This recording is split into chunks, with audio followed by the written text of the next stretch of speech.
factory of 390.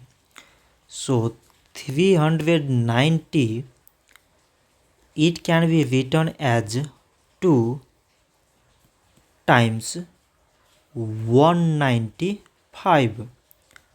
2 times 195 means 390. So 195, it can be written as 3 times 65. 3 times 65 means 195. Like as 65, it can be written as 5 times 13. 5 times 13 means 65. So now we select a prime numbers in all these numbers.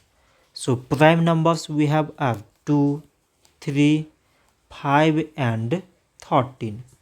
So we can write 390 is equal to product of all these prime numbers, that is 2 times 3 times 5 times this 13. So this much for today, and thanks for watching.